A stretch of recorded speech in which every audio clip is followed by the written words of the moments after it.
I mean, you know how much I was getting paid per hour? How much? $5.50. Okay, Yeah. so they utilized your, your passion. They're like, yeah, let's give her $5. Yeah.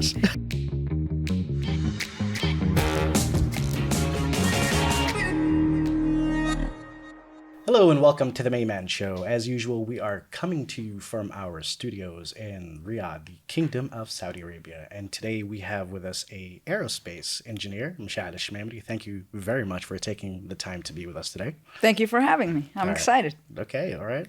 And Mishaal, you're a special advisor to the CEO of the Saudi Space Commission, and you're the vice president for diversity initiatives for the International Astronautical Federation, right? Correct. That's correct. Okay, so this industry is relatively new here in the region, and your roles don't exactly have a predecessor or a mentor, to at least show you, like basically what needs to be done and everything. So how do you keep motivated? How do you keep, getting excited and overcome any challenges along the way, professionally and personally? That's a good question. I think the main reason I'm in aerospace in general is because I have a passion for it. Mm-hmm. I had a calling when I was 6, when I looked up at the stars, and I was like, okay, I'm super excited about this stuff. I don't understand anything about it. I need to learn more. Okay. So it became logical for me that I need to understand the stars and what's up there, because I didn't understand what they're made out of and so forth. So that created this curiosity that I wanted to explore. And I realized the only way to do it is to go to space. And the only way to go to space is to be essentially a rocket scientist, okay, or make rockets. At the time, obviously, I didn't know it was called aerospace. I just knew this is vehicle I need to make so I can go to space. And then as I grew and learned more and so forth, I realized it's aerospace engineering. Okay. So I think the biggest motivator for me is that passion and that calling I received when I was 6 years old. And I was lucky enough that passion was so strong that it, how like some people will have a passion when they're a child, but then it just dissipates as they grow. It phases out. Correct. In my case, it just kept growing. As I kept learning more and more, I became even more curious.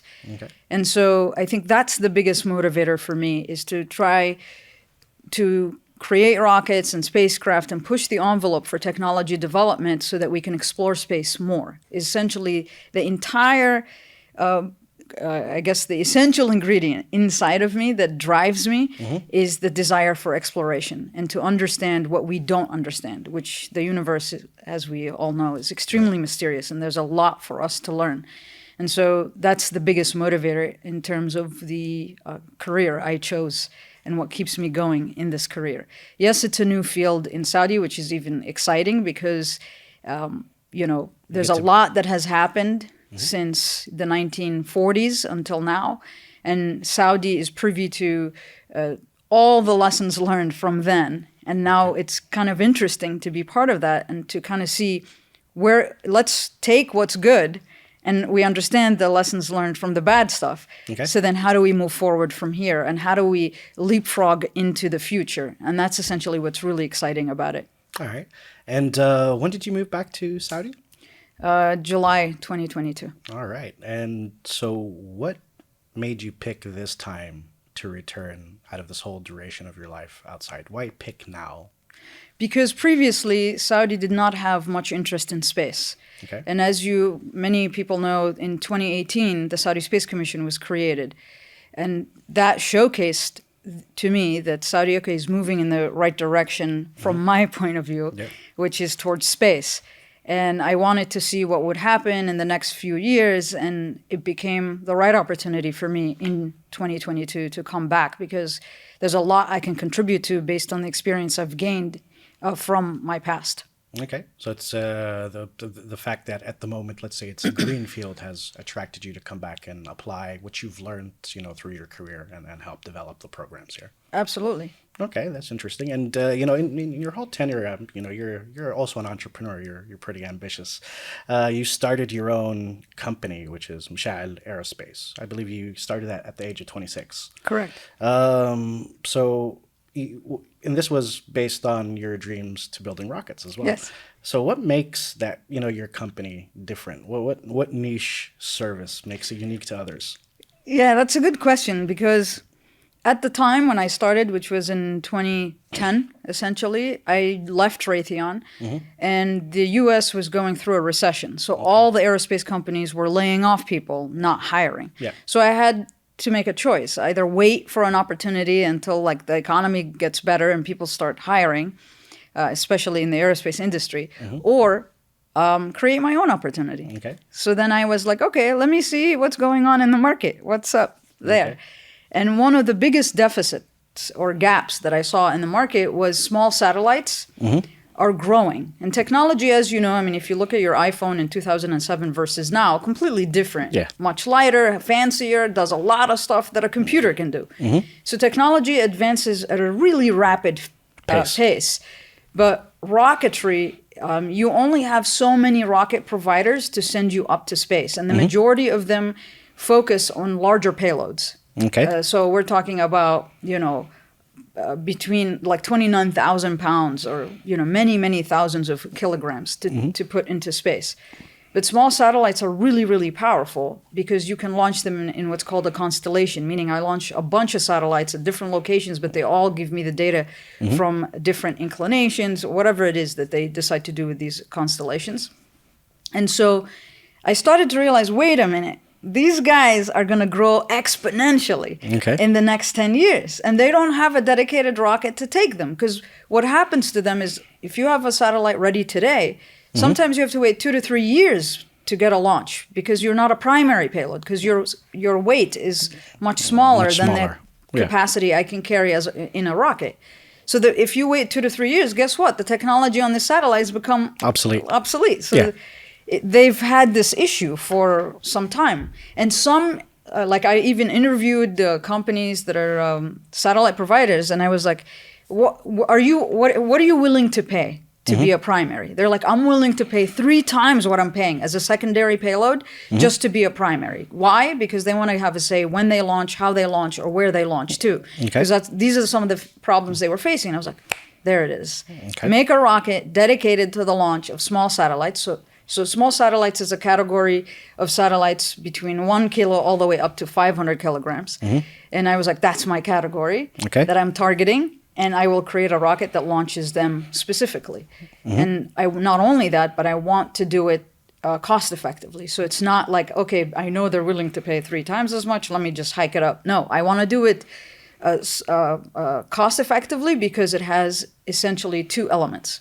The first element, it enables me to have a higher rate of launch if I am cost effective, meaning I am causing the market, disrupting the market in the sense that I'm providing a means to access space at a cost-effective way. So then that means the volume of satellites going up will increase. So I'm also enabling the development to even go at a higher pace. So I'm like, okay, this is perfect. And that was essentially why I started Mishaal Aerospace, targeting that market. All right. So it's a matter of basically collectively getting all these small satellites and making one singular payload that makes it more cost effective. So it depends. You can launch a bunch of them in one launch, or you can have one satellite that weighs 500 kilograms. So because if it's a 500 kilogram satellite, it's technically still called a small satellite. So I can do a constellations, or like a bunch of satellites and launching them to, especially when you map, what altitude they need to go to, and it's the mission design based on your client. And so sometimes you may have multiple clients in one launch. It just depends how you plan it out. Or you can have one client that has 500 kilogram satellite. So that's basically the way that the company was structured. And so my job in creating this company was to design, develop, and provide the service of launching these payloads into space. So in other words, people have this misconception, okay, I make a rocket and I sell it to you. That's not how it works. I make the rocket, and then you, the satellite manufacturer, want to use my service to send you up to space. So you pay for me to launch you to space, but I don't give you the rocket. I'm the one who operates the rocket because we're the ones that design, develop it, and manufacture it and then launch it. Okay. And you lead a pretty demanding life work-wise, and, so time is a luxury that you don't really have to waste and everything. You make it a point to contribute, like in speaking opportunities, webinars. You're active on social media. You have a YouTube channel. You're posting a lot of things to promote, basically the industry you're in and your experiences through it. Why do you make a point to do that? I mean, aren't you busy enough as it is? It's true. So you're absolutely right. The thing I feel like it's important for people with achievement comes responsibility. Mm-hmm. So in my case, alhamdulillah, I'm the first aerospace engineer in the GCC. Yeah. And so I felt like that comes with a huge responsibility to ensure that I don't want any firsts it shouldn't be I'm the first. Yeah. I wanted it to be commonplace. Because if I can do it, anybody else can do it. All they need is that if they have a passion for whatever it is they want to do, they should just pursue it. Yeah. So a lot of people, when I was doing aerospace, they're like, "Why are you doing aerospace? There's no aerospace in Saudi, blah, blah, blah, all the stuff." And I was like, you know what? I'm preparing myself for my future. Yeah. And I'm preparing myself for the fact that I have a love for something. Okay. And I'm not going to abandon it just because the opportunity isn't here. Whether it comes or it doesn't come, I am going to pursue this. Okay. My point is, pursuing something that you're passionate about is critical, and trying to send that message to people that might be in that inflection point in their life where they have to make these decisions is critical. So I'm kind of trying to do it because, first of all, as Saudis, we have brilliant people. Yeah. All we need is an opportunity for them. And sometimes some people are held back because they're like, well, the opportunity doesn't exist. My field doesn't exist. And I'm like, no. There isn't the adequate infrastructure for it. If it doesn't exist, create it. Push the door. Even if tiny little push, it works. I felt like I was the ambassador for my field in Saudi because I need to push that door slightly open. And so that's why I do this on social media. Whether the person decides to go into aerospace engineering, mechanical, chemical, it doesn't matter. Bottom line is, whatever it is that you're interested in, do it. Okay. Don't worry about today, worry about tomorrow. So prepare yourself for that future. And it's not going to be easy. And that's my point. It was hard as hell for me. And I still managed to push forward and fall and break a bunch of legs and arms as I'm doing it figuratively. Yeah. And it is your responsibility to achieve it, not anybody else. Okay. So that's my message to the population is, guys, this is not the end of my failures. I'm sure I will fail in the future, and I will get up and try again because I know I can. Okay. If at first you don't succeed, just dust yourself up and absolutely. Try again. Yeah. So this is more of have you ever seen that Kevin Costner movie, Field of Dreams? I don't know. Okay, well, it's a very old movie. There is a very famous catchphrase in that movie. If you build it, they will come. Yeah. So if you ever get a chance to see that movie and you'll understand what that catchphrase means in that movie.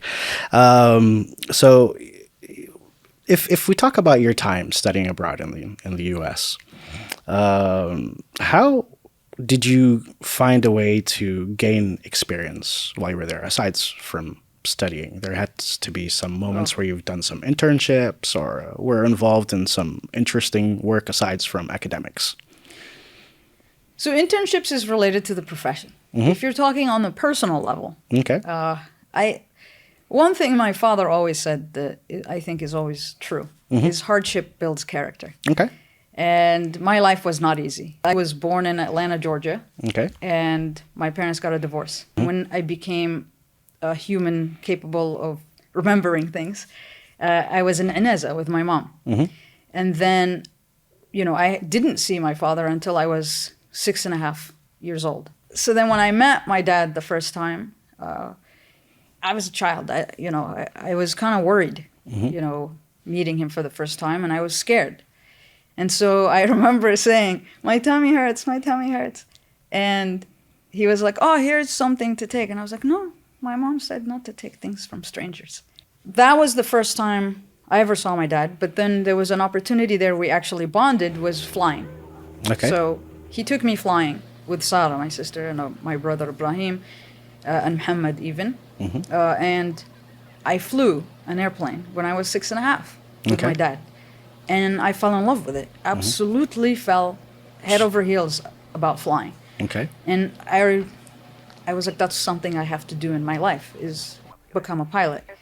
So that was a bonding moment. And then we went back to Saudi, and then we were taken by my father.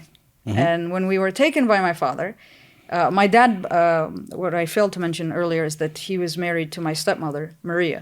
Okay. And, you know, you have this concept of a stepmother from cartoons, and it's kind of scary and stuff like that. But that wasn't the case. I bonded with her. All right. We managed to have a pretty good relationship. And she was extremely, extremely strict. Okay. But through that strict relationship, I learned discipline. She was very adamant about, like, you know, structure and having things done a certain way. Exactly, and you know, to be organized and so forth. So I was taken in from the only thing I love in the world, which is my mother, who I grew up with, and that was like absolutely destroyed me. Okay. So moments like this make you grow Right. as a human being, because it's so difficult and you are not in control. It gets hard. Yeah. But then you try to live, you know, try to manage through it, whether it depends on your personality, whether you start to learn methods of compartmentalization, or you have a nervous, or you have a breakdown, like I did. Of course, I mean, it's an overwhelming situation, so the littlest thing will make you... You know, like I couldn't understand, like, why the hell is this happening? And it was painful. But it made me, I think, the strong person I am today. And then as you get older and start to process these emotions, you start to recognize where certain aspects of your personality come from. The whole point is, you know, in terms of the effects of life on creating who I am, I think this is definitely one of the defining moments.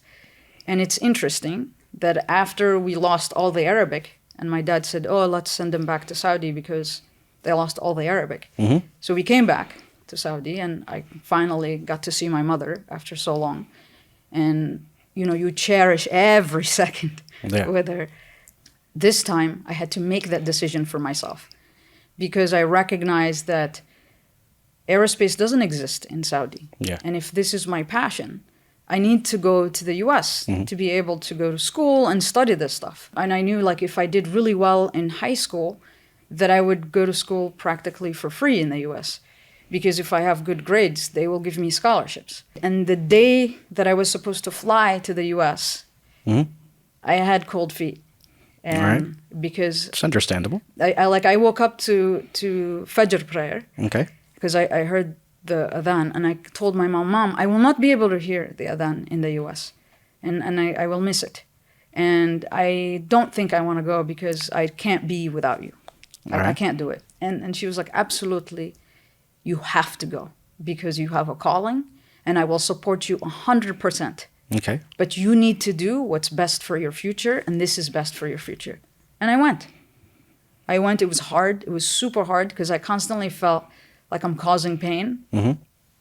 My mom can be like proud, and not that pain dissipates. It no longer exists, that gap. I mean, it's there when you reflect about it, but it's not like a sore moment, because the fruits of that pain is what you have today.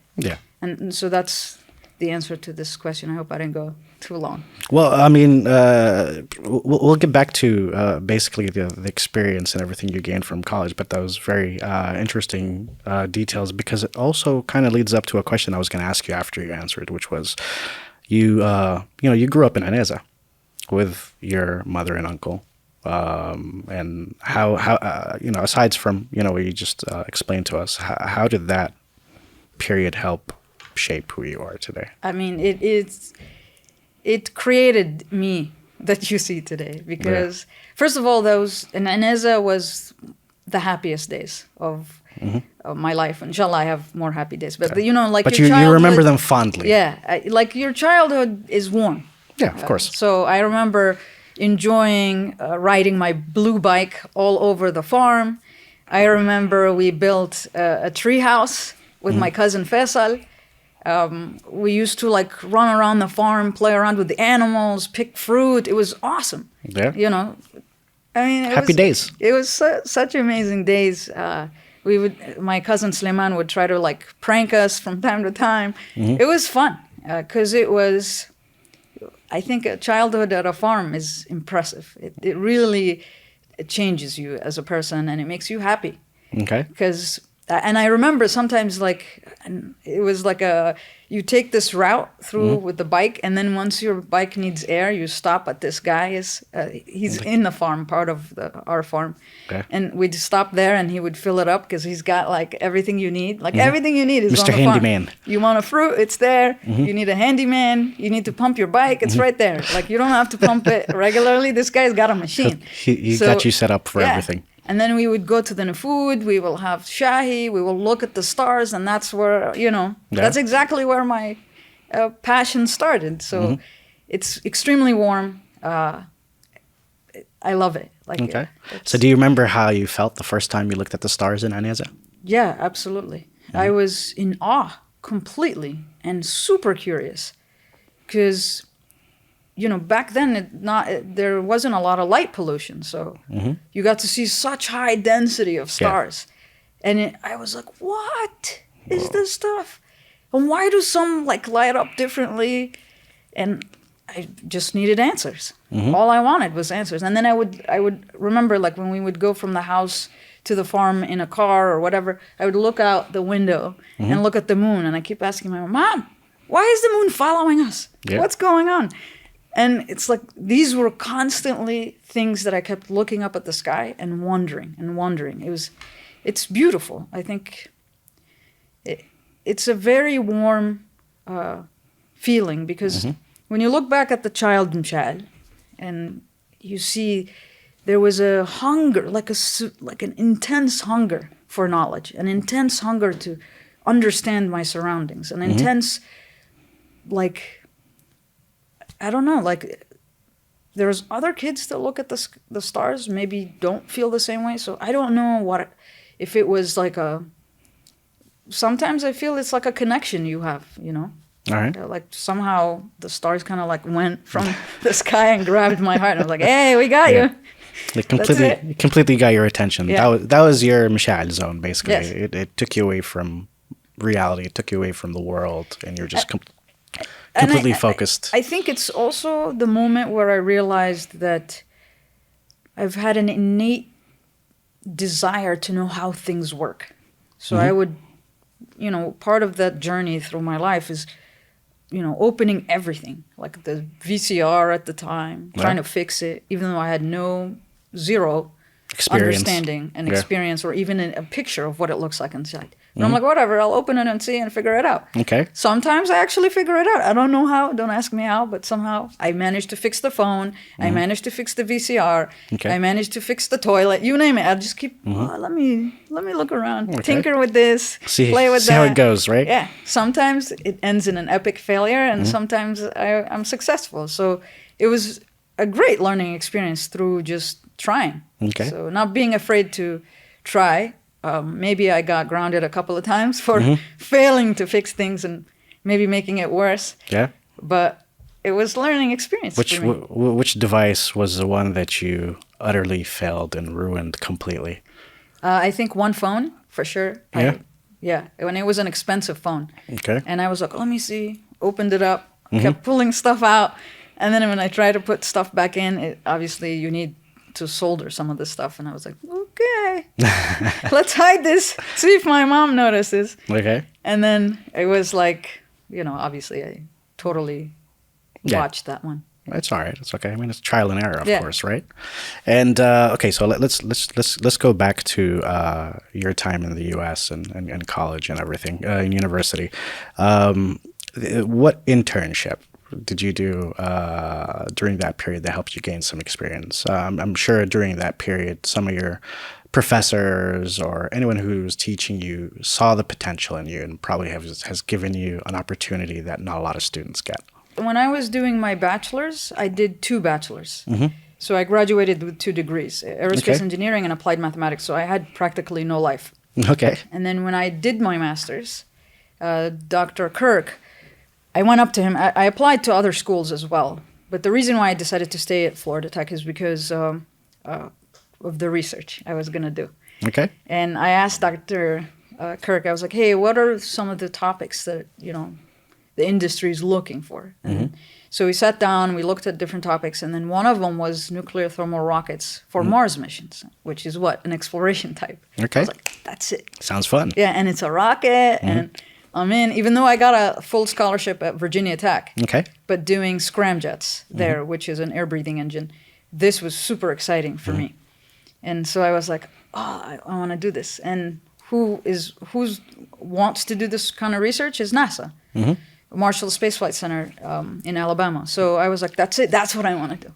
All right. And that's what I actually did for my master's. And while I was doing my master's, which was fully paid by, I didn't pay a single dime for my master's. NASA paid for it, and I was also teaching as a graduate teaching assistant. And I had 40 students.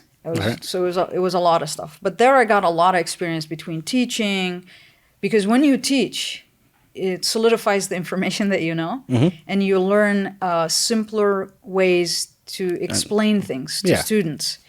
And you have to become very creative, because not every student is the same.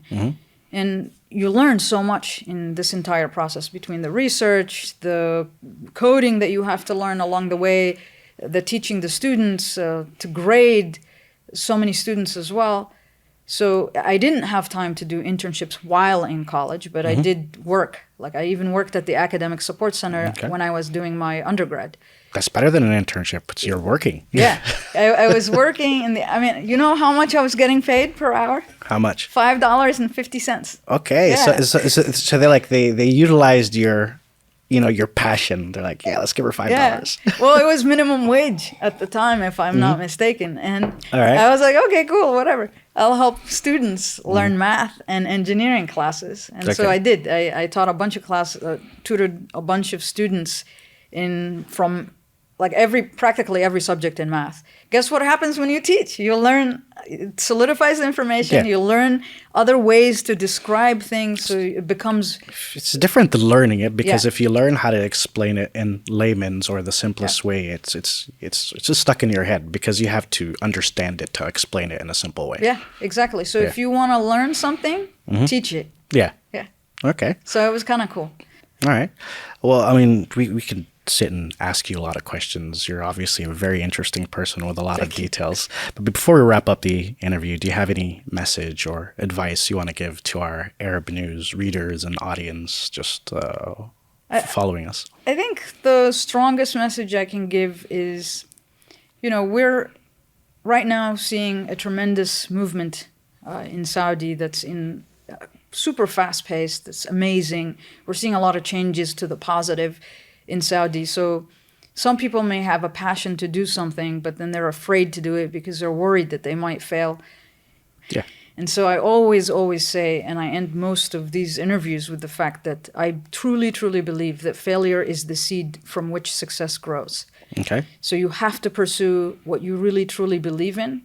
Even if you wake up every morning and you're like, what did I get myself into? And you get scared. That means you are in the right place, because you are pushing yourself. Okay. And people think that things may become easy. They don't.